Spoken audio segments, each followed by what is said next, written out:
Siliguri Jalpaiguri development authority বা SJDA কে কেন্দ্র করে দীর্ঘদিন ধরে নানাবিধ অভিযোগ ছিল। গোদালা কাণ্ড থেকে বিভিন্ন সময় একাধিক অভিযোগ উঠেছে এই দপ্তরের আধিকারিকদের বিরুদ্ধে। বিগত তৃণমূল সরকারের সময় বাম থেকে রাম সকলেই সরব হয়েছিল।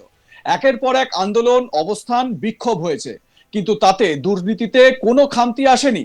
সরকারের পালাবদলের পর এবার সেই এসজেডিএ নিজেদের পিঠ বাঁচাতে গিয়েই পড়ল বিপাকে। ঘটনার সূত্রপাত 2026-এর মে মাসের 22 তারিখ। হঠাৎই এসজেডিএ একটি নোটিশ জারি করে শিলিগুড়ির মাটিগাড়ায় নির্মীয়মান 3টে বহুতলের বিরুদ্ধে তারা নোটিশটা দেয়। তাদের এলইউসিসি সার্টিফিকেট নিয়ে বিস্তর অভিযোগ এসজেডিএর। কিন্তু প্রশ্ন হচ্ছে, বহুতলগুলো নির্মাণ হচ্ছে প্রায় বছর চারেক ধরে। এতগুলো বছরে এসজেডিএর তাদের নির্মাণ নিয়ে কোনো অভিযোগ ছিল না। হঠাৎ করে সরকারের পালাবদলের পর এসজেডিএ মানে শিলিগুড়ি জলপাইগুড়ি ডেভেলপমেন্ট অথরিটি কর্তৃপক্ষর নির্মাণ নিয়ে অভিযোগ শুরু করলো এখন। নিয়ম অনুযায়ী এলইউসিসি সার্টিফিকেট নির্মাণ শুরু হওয়ার আগেই এসজেডিএ প্রদান করে। তাহলে এই নির্মাণগুলোর ক্ষেত্রে এই সার্টিফিকেট ছিল না। আর যদি দেওয়া হয়ে থাকে, মানে এটা তো স্পষ্ট যে এই সার্টিফিকেট দেওয়া হয়েছে, না তো নির্মাণ শুরু হলো কি করে?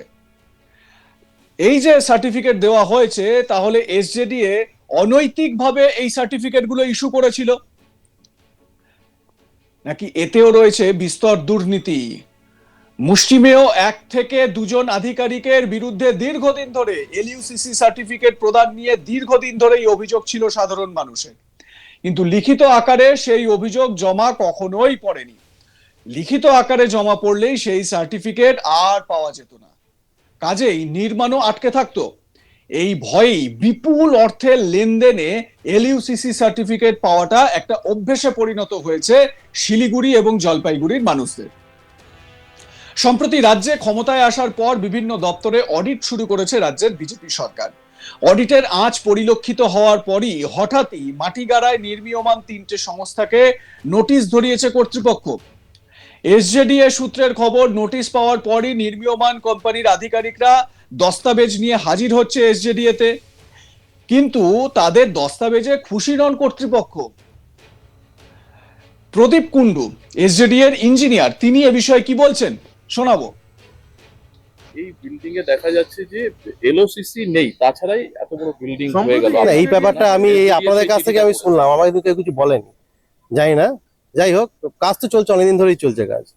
মানে গত মাসের 22 তারিখে এসজেডিএ নোটিশটা করেছে, তারপর থেকে কি কাজ বন্ধ হয়েছিল? কাজ আমাদের এমনি আপনার বন্ধই রয়েছে, যেমন বৃষ্টি বৃষ্টি হচ্ছে, লোকজন মানে কমে গেছে আসতে। এমনিতে আপনাদের মোটামুটি 15-20-25 দিন ধরে কাজ আমার স্লোই চলছে, কাজ হচ্ছেই না।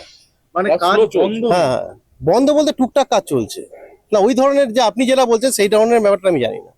দেখা যাচ্ছে এলওসিসি নেওয়া নেই, তারপরে এত বড় বিল্ডিং হলো। আপনি অ্যাজ এ ইঞ্জিনিয়ার হিসেবে এটা কিভাবে দেখছেন? না, এটা আমি তো ফার্স্ট টাইম জানলাম এই কথাটা, আমি জানতাম না এটা। আমাদের কাজ হচ্ছে, আমাদের কাছে ড্রয়িং আসবে, সেই ড্রয়িং অনুযায়ী কাজটা আমাদের ঠিক মতো করা, যারা কন্ট্রাক্টর আছে তাদের সঙ্গে নিয়ে করা। এর যে ম্যাটারটা আপনারা, যে বিষয়ে আপনারা আমাকে জানতে চাইছেন, সেই ম্যাটারটা আমি মানে এখানে ইয়ে করি না, এই ম্যাটারটা আমি জানি না। আমার কাছে কোনো খবর আছে। প্রয়োজন কি মনে করেন অ্যাজ এ ইঞ্জিনিয়ার যদি বলি এলওসিসি? এখন এলওসিসি নেই এই কথাটাই তো আমি ফার্স্ট টাইম আমি আসলে আশ্চর্য হয়ে যাচ্ছি। এটা মনে হয় না এত দুদিন ধরে কাজ চলছে শিলিগুড়ির বুকে, এটা কখনো হতে পারে যে এলওসিসি নেই? আপনারা একটু খবর নিয়ে জানুন ম্যাটারটা। বলছি এলওসিসি ছাড়া কোনো বিল্ডিং হতে পারে? এটা আপনার কাছে না, সেটা কলকাতায় ইয়ে তো হয় না, এটা হয় না। কিন্তু আমি ওইটা বলছি না যে এটা হতে পারে কি হয় না, আপনি জিনিসটা অন্য প্রসঙ্গে চলে যাচ্ছে। ইঞ্জিনিয়ার আপনাকে যদি না না না, এটা হয় না, সেটা হয় এলওসিসি ছাড়া বিল্ডিং হয় না, তাই না। এলওসিসিটার অর্থটা কি? মানে পারমিট তো, মানে আপনার এখানে ফরেস্ট ডিপার্টমেন্ট থেকে, পলিউশন ডিপার্টমেন্ট থেকে, এয়ারফোর্স ডিপার্টমেন্ট থেকে, মেন জমিটাই বিল্ডিং এর জন্য ব্যবহারযোগ্য কি, তাই তো? আজ তাক বাংলার প্রতিনিধি এ বিষয়ে তার প্রতিবেদনে কি বলছেন শুনুন। শিলিগুড়ি জলপাইগুড়ি উন্নয়ন কর্তৃপক্ষ, অর্থাৎ এক কথায় এসজেডিএ, যে এসজেডিএ কে বিগত দিনেও রীতিমতো দুর্নীতির আঁতুড়ঘর বলে তকমা পেতে হয়েছিল। একাধিক অভিযোগ ছিল এসজেডিএ কে কেন্দ্র করে, নানান রকম স্ক্যানের তথ্য উঠে আসতো এই এসজেডিএ কে কেন্দ্র করে। সাধারণ মানুষ থেকে তৎকালীন বিরোধী আসনে বিজেপি থেকে বাম একের পর এক অভিযোগ করেছে এই এসজেডিএ কে কেন্দ্র করে। কিন্তু এবার যে তথ্য আমাদের হাতে উঠে আসছে তা রীতিমতো চাঞ্চল্যকর এবং ভয়ঙ্কর। এক কথায় বলা যেতেই পারে ছিল রুমাল হয়ে গেল বেড়াল। কিন্তু কেন এ কথা বলছি? সাধারণত এসজেডিএ কোনো প্রকার নির্মীয়মান বা কোনো বিল্ডিং, বাণিজ্যিক ক্ষেত্রে বা আবাসন বা এই ধরনের বাড়ি তৈরি করতে গেলে এসজেডিএ থেকে একটি অনুমতিপত্র নিতে হয়। সাধারণ মানুষ থেকে বাণিজ্যিকভাবে সেই বহুতল যারা ব্যবহার করবেন সকলকেই। এক কথায় নির্মাণের প্রথম লগ্নেই সেই অনুমতিপত্র বা ছাড়পত্র দেবে এসজেডিএ, যার নাম LUCC। অর্থাৎ এক কথায় যে জমিটি ব্যবহার করা হচ্ছে নির্মাণের জন্য, সেই জমিটি কি বাণিজ্যিকভাবে ব্যবহার করা যাবে বা সেই জমিটি কি স্থানীয় আবাস হিসাবে ব্যবহার করা যাবে, প্ল্যান অনুযায়ী জমির নকশা অনুযায়ী সেই জমিটি কি এই ধরনের কাজের জন্য ব্যবহার যোগ্য কিনা বা এটি সরকারি জমি কিনা বা এসজেডিএ সহ বিভিন্ন যে দপ্তরগুলো রয়েছে তাদের কোনো সরকারি দপ্তরের আওতাধীন জমি কিনা, এই সমস্তটা খতিয়ে দেখে অবশেষে LUCC সার্টিফিকেট দেয় এসজেডিএ। যেই LUCC সার্টিফিকেট নিয়ে দীর্ঘদিন ধরে শিলিগুড়ি সহ জলপাইগুড়ির মানুষদের একাধিক অভিযোগ ছিল।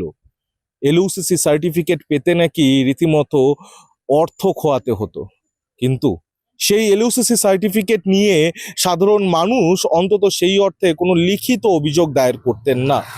তার অন্যতম কারণ, অভিযোগ দায়ের করলেই তারা যে বাড়ি বানানোর জন্য যে নকশা জমা দিয়েছেন বা যে বহুতল বানানোর জন্য নকশা জমা দিয়েছেন তাতে একাধিক খুঁটিনাটি ত্রুটি ধরবে এসজেডিএ এবং সর্বশেষে তার LUCC সার্টিফিকেট পাওয়া হবে না, কাজেই বন্ধ নির্মাণ।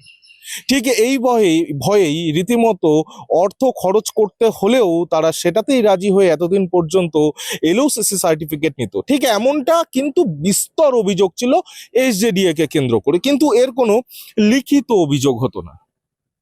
কিন্তু এবার সেই LUCC সার্টিফিকেটই বা LUCCর জন্য সেই নোটিশই যেন এসজেডিএ এর কাল হয়ে দাঁড়াচ্ছে।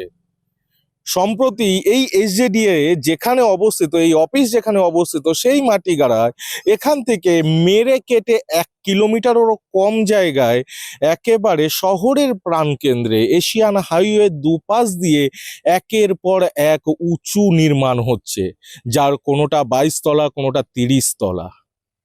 সেই নির্মাণকে কেন্দ্র করে এবার রীতিমতো এসজেডিএ নোটিশ পাঠালো সেই নির্মাণকারী সংস্থাদের। সেই নোটিশ আমাদের হাতে এসে পৌঁছেছে এবং সেই নোটিশে এসজেডিএ দাবি করছে তাদেরকে LUCC সার্টিফিকেট নিয়ে নাকি সমস্যা হচ্ছে। প্রসঙ্গত সেক্ষেত্রে বলে রাখা ভালো, এই LUCC সার্টিফিকেট নির্মাণের অনেক আগেই নির্মাণ কর্তৃপক্ষ এসজেডিএ থেকে নিয়ে যায়। এখন যে নির্মাণকে কেন্দ্র করে বা যে নির্মাণগুলোকে কেন্দ্র করে এসজেডিএ নোটিশ পাঠাচ্ছে, সেই নির্মাণ অন্তত পক্ষে 3 থেকে 4 বছর আগের থেকেই তৈরি হচ্ছে। তাহলে খুব স্বাভাবিকভাবেই প্রশ্ন উঠছে, যে নির্মাণকে কেন্দ্র করে এসজেডিএ নোটিশ পাঠালো বা LUCC সার্টিফিকেট তাদের আছে কিনা বা LUCC সার্টিফিকেট নিয়ে সমস্যা রয়েছে, তাহলে এসজেডিএ এর কাছে কি কোনো তথ্যই ছিল না যে নির্মাণ বিগত 3-4 বছর ধরে একের পর এক তলা গড়ে উঠছে? অন্তত পক্ষে এই সেই এসজেডিএ এর অফিস এবং এই রাস্তা সোজা গিয়ে সেই নির্মাণ যেখানে তৈরি হচ্ছে সেই এশিয়ান হাইওয়ে পার করেই শহরে প্রবেশ করছে। অর্থাৎ এসজেডিএ এর যে আধিকারিকরা রয়েছেন, যারা LUCC সার্টিফিকেটের সাথে যুক্ত, সকলকেই কিন্তু সেই রাস্তা ব্যবহার করতে হচ্ছে। খুব স্বাভাবিকভাবেই সেখানেই উঠছে প্রশ্ন। লাইক, কমেন্ট, শেয়ার করে আপনাদের মতামত জানান। দেখতে থাকুন আজ তাক বাংলা, সাবস্ক্রাইব করুন আমাদের ইউটিউব চ্যানেলটি।